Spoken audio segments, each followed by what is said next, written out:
Hi and welcome back to the Ruby Tuesday. My name's Ruben. This is my review for Skull Island. Not Kong Skull Island, but the animated Netflix series that takes place some time after the movie.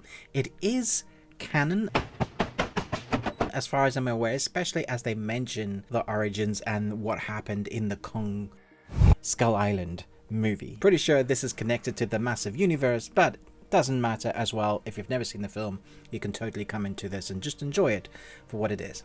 Let's talk about Skull Island. A group of kind-hearted explorers rescue Annie from the ocean, unaware that their act of heroism will lead them to a treacherous Skull Island. This enigmatic place is home to the bizarre creatures and terrifying monsters, including the mighty Titan himself, Kong. Okay, so there are only 8 episodes. They're about 22 minutes. The last one's a bit longer. A couple of things you need to adjust your mindset before going into this. Free your mind. There is only a couple of episodes, I'll probably say 2.5 episodes in total, that's to do with Kong. The rest of the story is to do with the island and its monsters and the characters that we're getting to know. So if you're thinking this is just all about King Kong, it's not. It's more about the island, and then he is in that island and what they need to do with him in order to survive the island. That's where the story comes into play. If you took Peter Jackson's King Kong and King Kong Skull Island and Tarzan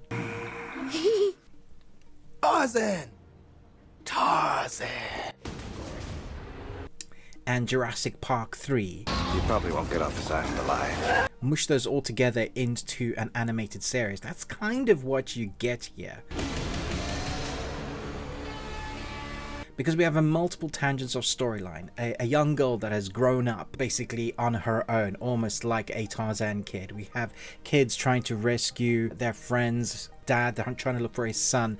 So there's all these storylines that are interweaving and connecting.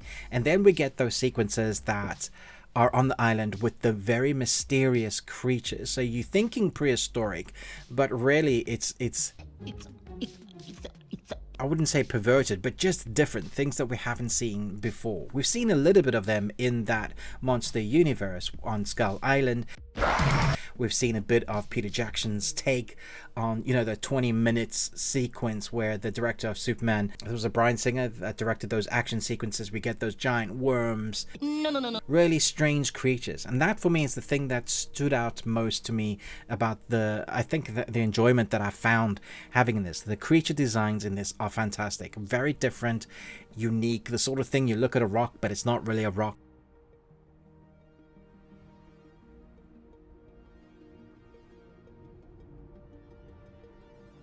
And then it has multiple dimensions. We will of course get the sort of kaiju fight that's going to happen, but really it's our characters trying to survive in a place where they are totally at the bottom of the food chain, and that is a lot of fun. I think the score meets the criteria for making it an exciting adventure, getting from A to B, but getting from A to B is almost impossible. I think it develops the storyline enough so that you like the characters and you understand where they're coming from, but it doesn't answer all the questions until we start getting to the latter few episodes, especially when we start meeting Kong and how he is integrated into the story. So that works out quite nicely. The thing I would say that's going to irritate a lot of fans is how it ends, because it's a massive cliffhanger. Not only is it like leading us into season 2 of what probably will happen in season 2, but there are so many threads of storylines. I counted at least 4 of storylines that we are just left hanging in the middle of nowhere, kind of like what the Jurassic Park animated series that Netflix did. There's one particular season, I think it was the first one, left us on this moment that we thought, oh my gosh, is that really how they're going to end it? And now we're living in a day and age where we're not even sure where things get picked up, because a lot of the time Netflix series just get cancelled. We waited a long time for this animated series, so having it end like this is worrying. I can just but hope that it's already been made, like they've split it in 2 because there's only 8 episodes, so we're going to get another 8. I'm really hoping that is the case, because this was good. The action, when you get it, looks fluid, reminds me of things like Dragon Prince. The animation is vibrant, colorful, exciting, and it's not afraid to punch hard, to take out some characters, to show some blood, to show some violence. It goes dark when it needs to, but it's not always that way. So it's still, I would say, like PG up, but maybe if you have very young kids that you need to watch with them so they're not totally creeped out and you scarring them for life because maybe their disposition, this is not quite for them, but most of it will be. So definitely a family orientated series that is PG and up, but it's still not afraid to throw some punches, throw some blood, and get a little bit dark in places in amongst that story, which is quite dark, which makes for us liking the characters and rooting for the underdogs. So all in all, I would say as a completion story, there is an arc that's sort of completed, but then it leaves all these other storyline threads aloof. So whether we get that, I don't know. But the voice work is fantastic. The animation is excellent. The story is very exciting. Like, you probably won't want to stop watching this. It'll be an easy binge. Just switch over to the next episode, because every episode is very exciting and you're always holding your breath wondering who's going to survive, especially as, like I mentioned, they're not afraid to take a few characters out.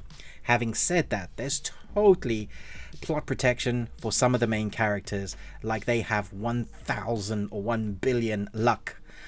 You know, they've completely maxed out this one trait.